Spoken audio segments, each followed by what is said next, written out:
anti-submarine rocket. ASROC is an integrated weapon system.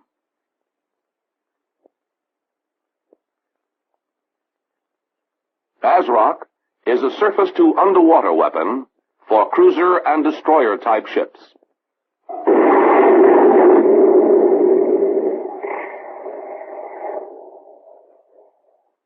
It is primarily designed for use against high-speed enemy submarines.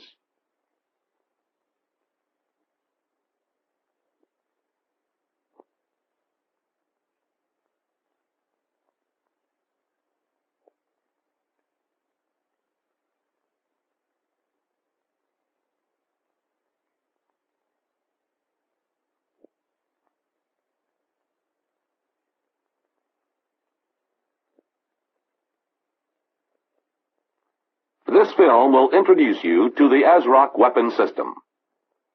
The ASROC fire control equipment is located in the ASW control room. The system obtains target data from an AN-SQS-23 or 26 sonar located close by. The ASROC launcher is usually amidships. Launcher operation is monitored from the launcher control station.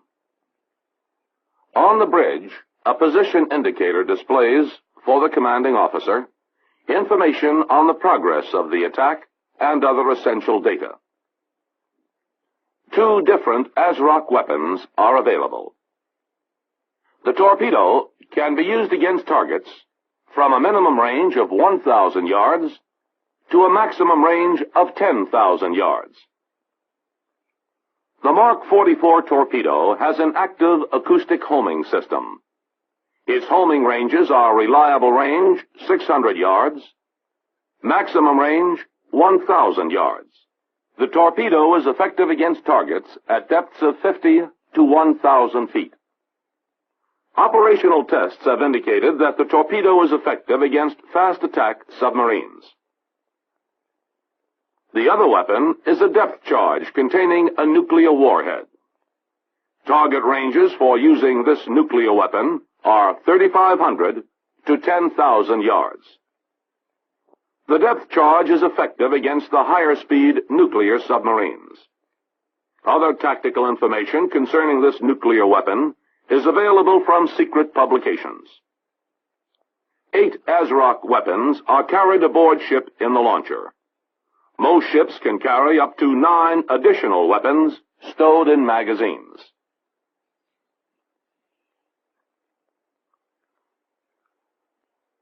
The time between firings is about 17 seconds for missiles from the same guide and 27 seconds for missiles from different guides.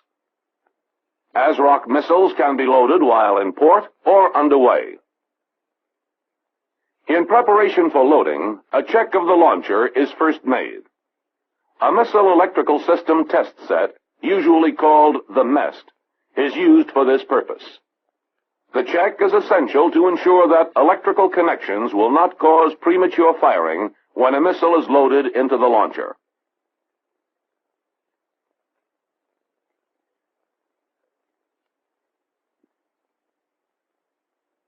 The MEST set can reveal whether any stray voltages exist in the launcher circuits. By running through a simulated firing sequence, the set can also show whether proper signals will be relayed to the missile at the time of firing. To do this, the safe fire switch on the guide must first be positioned to fire. Inside the launcher control station, the launcher captain sets up the proper controls to send standby and firing signals to the launcher.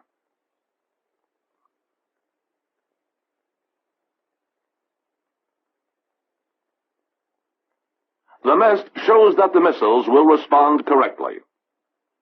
A safety precaution unique to the ASROC system is this. The safety plug should always be in possession of the officer in charge of missile loading to prevent accidental firing while the operation is in progress. Another precaution. The power drive selector must be left in local position to ensure that signals from the attack console will not move the launcher during loading. Whether loading in port or at sea, the safety precautions must be strictly adhered to. Each missile is transported separately in a reusable container.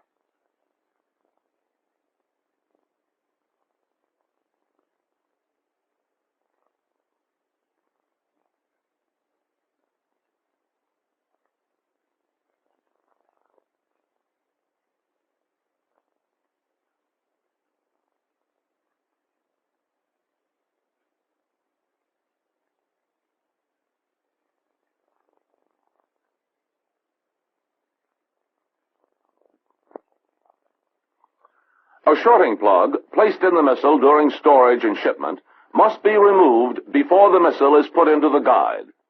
It is replaced with an umbilical cable which permits electrical functions to be transmitted to the missile for monitoring in the cell.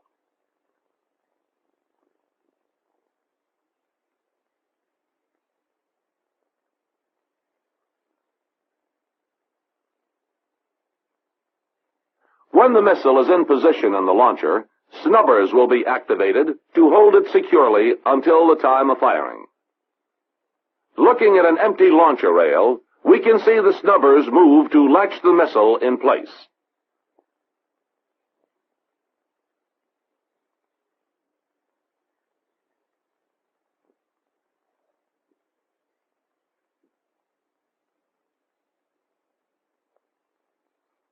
When the missile is properly positioned, the snubbing and latching is effected from the launcher captain's control panel.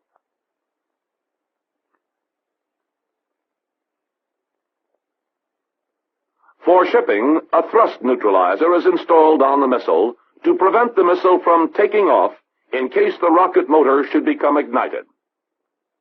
The thrust neutralizer must be removed when the missile is loaded. Failure to remove it would cause the missile to remain in the launcher at the time of firing. About 50 minutes is required for underway transfer and loading of 8 ASROC missiles. The ASROC weapon system has been designed to provide extensive training capabilities, whether the ship is in port or underway. A full attack can be simulated, including all steps in the firing sequence. We'll watch a training exercise to see how it is handled. When not working with a real submarine, the role of the target ship can be played by the sonar target simulator. A realistic audio and visual target presentation from the simulator is received by the sonar. Smooth target tracking is essential since sonar data is fed to a computer for solution of the fire control problem.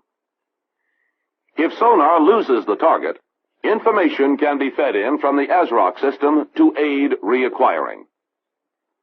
Own ship and target data are received by the attack console, the central unit of the system.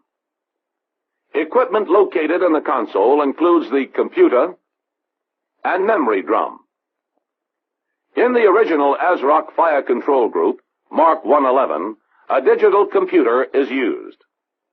A later version, the Mark 114, uses an analog computer and does not have a memory drum. The attack console unit operator is the senior member of the attack console team. He sets in assumed target depth in accordance with doctrine. Dials on his console show the solution for true wind direction and speed. To assist the computer in obtaining an initial solution, the attack control unit operator can enter his own estimate of target course and speed. Meanwhile, the weapon control unit operator checks to see that each missile is ready for firing. This is necessary because the simulator can set in various payload and system malfunctions. The weapons control unit display will show whether each launcher rail is equipped with a torpedo, a depth charge, or a dud, or altogether empty. It also shows which rail has been selected. The operator has already set in the value of air density as computed in advance by the sonar officer. He will set in values for pattern angle and pattern radius as indicated by doctrine, by type of ship, or for pattern firings. The geographic plotter provides a picture of the attack problem. It shows own ship position, target track and position, and computed missile water entry point. The operator monitors the computer solution and the progress of the attack. Accuracy of the computer solution is indicated by these numbers. The higher the number lighted, the more accurate the solution. The weapon control unit operator, on order, selects a depth charge or a torpedo for firing. For a torpedo, he also sets the initial search depth and floor depth of torpedo search. These are ordered by the sonar officer based on doctrine, the tactical situation, and bathothermograph readings, usually referred to as BT. The firing status display shows whether the missile is ready for firing, whether the solution indicates the target is safely beyond minimum range from own ship, whether commanding officer has given permission to fire, whether launcher is ready, whether the launcher is clear of own ship superstructure, and whether certain last-minute functions are properly carried out just before firing. For the solution of the fire control problem, the attack console receives own ship course and speed, and roll and pitch, target range and bearing, air density set in manually, and relative wind. Based on this information, the console computes target movement and missile water entry point, taking into account wind, air density, and missile ballistic data. It also computes data to control the missile flight, rocket motor cutoff velocity, and airframe separation time, and sends these values to a relay transmitter located in the launcher control station. On order, the launcher captain matches up and shifts to remote. From his position, he can make sure that the area is clear of personnel and that the launcher is functioning properly. By shifting to local control, he can operate the launcher and, if necessary, fire. Also in the launcher control station is the launcher and missile simulator. During training, the simulator receives the missile and launcher signals and sends back appropriate responses. In addition, the instructor can select one or more system malfunctions to test responses of the crew. If the torpedo defective malfunction has been set in, and the operator selects the cell containing the defective torpedo, the missile not ready light stays on. However, when the operator responds correctly by selecting another cell with a functioning torpedo, missile not ready is replaced with the missile ready light. Target tracking continues until the target is within firing range and a good solution has been obtained. On order, the weapon control unit operator shifts the firing switch to standby, then to fire, thus starting the final chain of events leading up to missile firing. The simulated firing completes this training run. The system can be reset easily for another training exercise.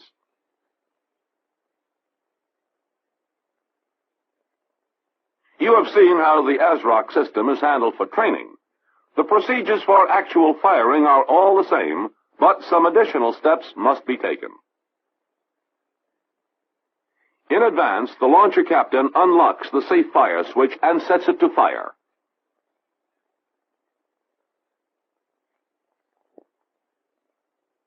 On each depth charge to be fired, he performs 2 additional actions. He inserts the Mark 112 power supply.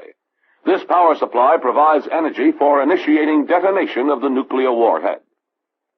Through a port on the opposite side of the guide, he sets the depth charge arm safe switch to arm. Each of these steps is associated with extensive safety precautions taken to prevent inadvertent or unauthorized firing. Sonar contact bearing 075, range 2,600 yards. Classified possible submarine.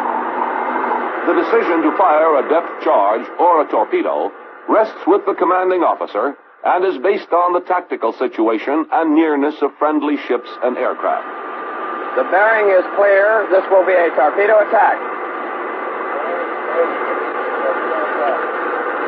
In the ASW room, the sonar officer supervises the actions of the sonar and attack console operators. Select cell 2. ISD 50. Floor 250. Launcher control, match up, and shift the remote.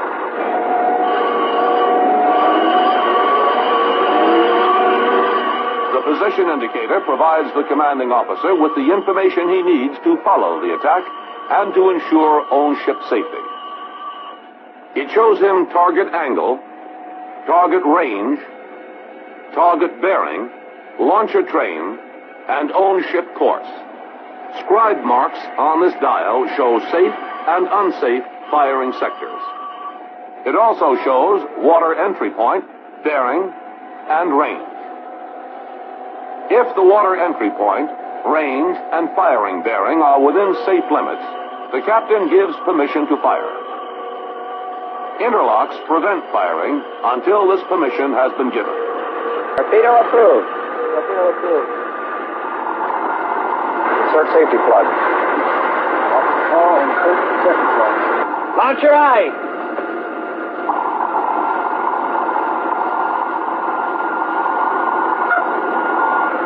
Safety plug inserted.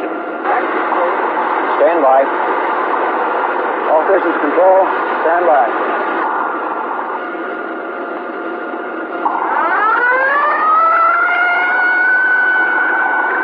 Fire.